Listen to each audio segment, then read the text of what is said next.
આપણે કેવું નથી કે કોંગ્રેસનું સપોર્ટ નથી, પણ કાયદો કોણ બનાવે? તો કે ગુજરાતનો કાયદો, ગુજરાતની એસએમસી પાર્ટી વાળા 182 ધારાસભ્ય છે, એ કાયદો કરે છે ગુજરાતનો, રાઈટ?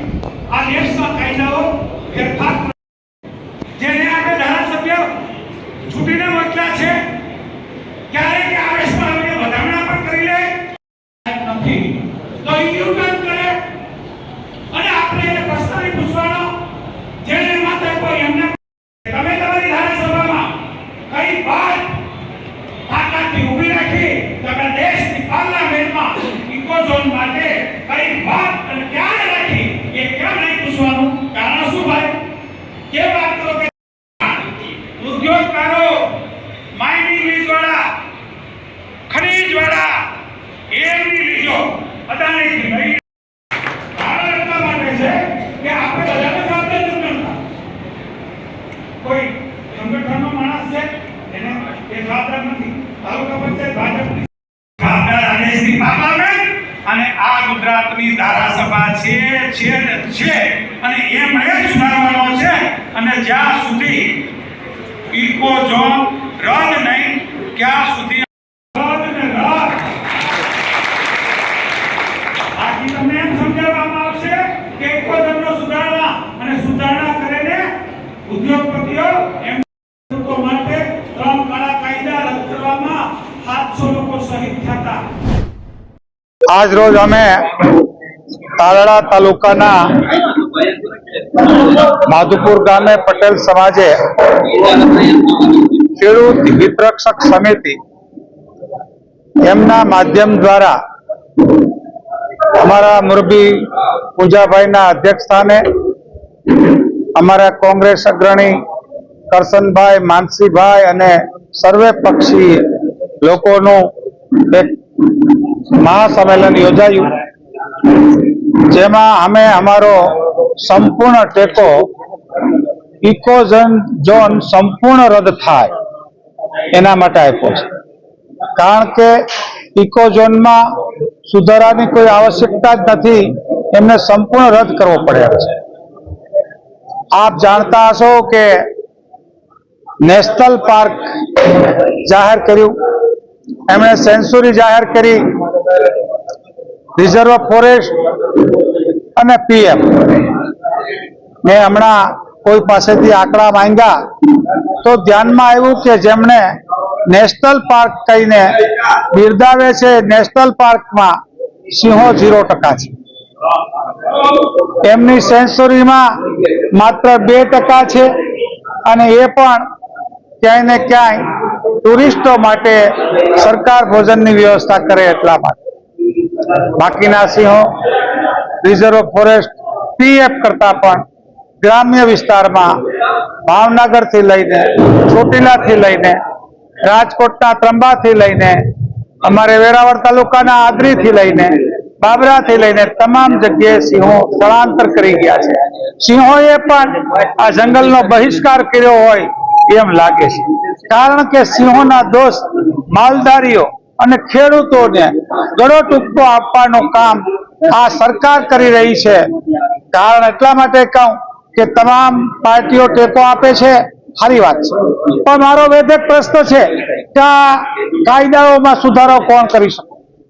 તો કે કાયદામાં સુધારો યા તો ભારત દેશની પાર્લામેન્ટ યા તો ગુજરાતની એસેમ્બલી એમના વિભાગમાં આવતું હોય. પીએફ માટે સામાન્ય રીતે ગુજરાત સરકાર હોય, રિઝર્વ ફોરેસ્ટ માટે કેન્દ્ર સરકાર હોય, એમ લાગુ પડતા જે કાયદાઓ કરે અને પછી કોઈ પાસેથી 1000 રૂપિયા ખેંચી લે અને પછી એમને ધૂણાવે, પછી બધાનો સહકાર લે કે તમે આપી દો તો સારા, તમારો આભાર, એમ કરીને પાછા 1000 રૂપિયા અમને આપી દે તો પણ અમને રીબાવે શા માટે?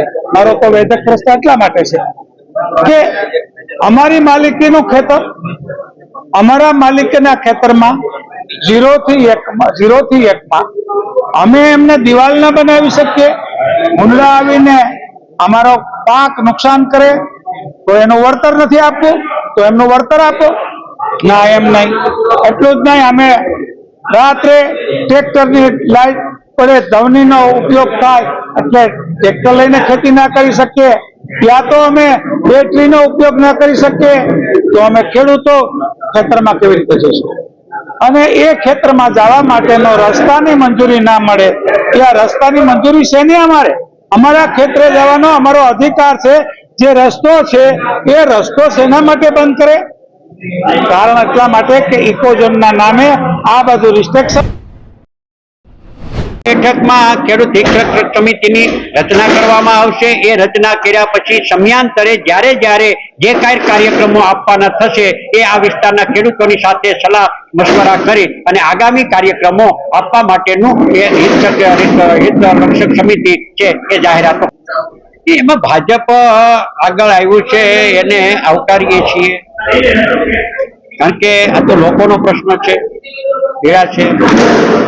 મેં આજે જાહેરમાં જે વાત કરી છે એ વાત કરી છે કે વિપક્ષ તરીકે અમારે લોકોની પીડા અને સમસ્યાઓને ઉજાગર કરવાની અને સરકાર દ્વારા જે કોઈ નિર્ણયો થાય એ લોકોને નુકસાન કરતા નિર્ણયો ન થાય ને સરકાર સાચા નિર્ણય કરે એના માટે વિપક્ષે પોતાનો અવાજ લોકો વતી ઉભો કરવાનો હોય છે.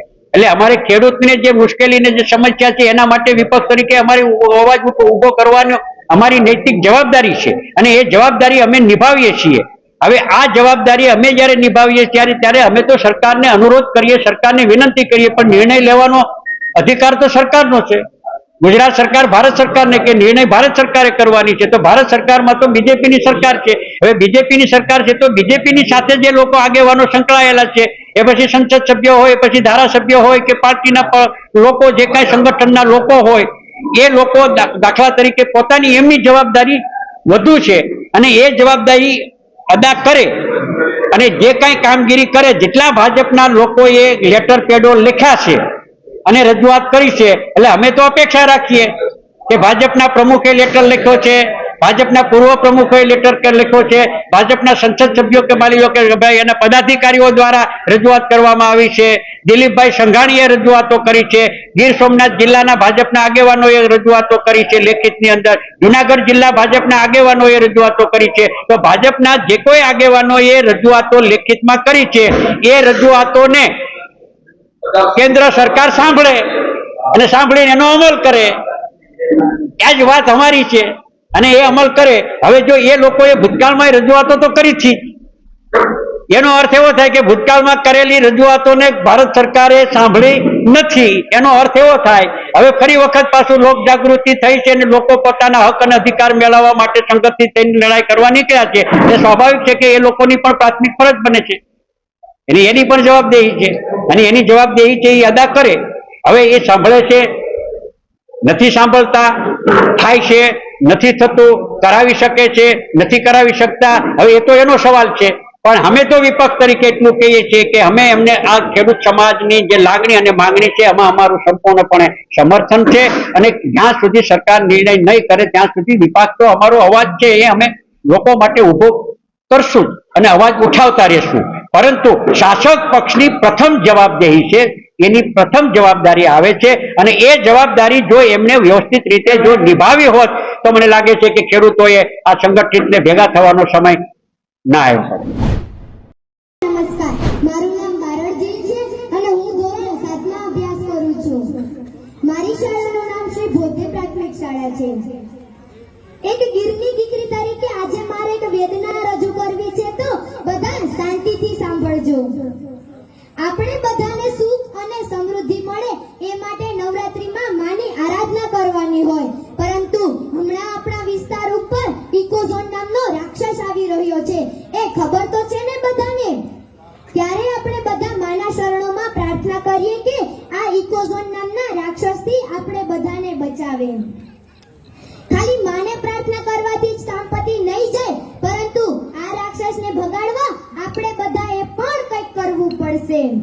આજથી 8 વર્ષ પહેલા પ્રવીણભાઈ રામે તાલાળા ખાતે આપણા માટે ભૂખ્યા રહી અને 8 વર્ષ માટે તો આ રાક્ષસને ભગાડી દીધો હતો અને અત્યારે પણ પ્રવીણભાઈ રામે આપણા બધા માટે અવાજ ઉઠાવ્યો છે.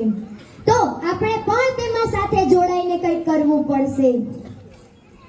એક ગીરની દીકરી તરીકે આ જે લોકો ઇકોઝોન લઈ આવવા માંગે છે એને મારે અમુક પ્રશ્નો પૂછવા છે કે શું ઘરમાં જન્મ લીધો છે એ કઈ અમારો ગુનો છે? શું અમારા બાપ દાદાએ અત્યાર સુધી સિંહ અને જંગલને સાચવ્યા છે એ કઈ અમારો ગુનો છે?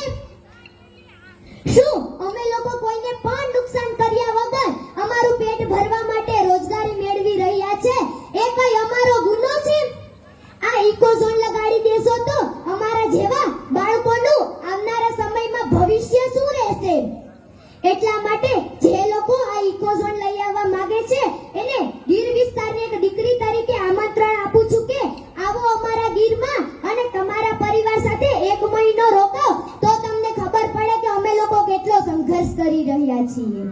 પણ આ બધી વસ્તુ એને નહીં સમજે કારણ કે એ લોકો તો એસી ઓફિસમાં બેસવા વાળા છે. પણ આપણે બધા તો સમજી શકીએ ને. તમે લોકો તમારા માટે બહાર ના આવો તો કઈ નહીં, પણ અમારા જેવા નાના બાળકોના ભવિષ્ય માટે ગીરના લોકો હવે બહાર નીકળો અને આ કાયદાનો વિરોધ કરો એવી ગીરના લોકોને એક દીકરી તરીકે વિનંતી કરું છું. આભાર.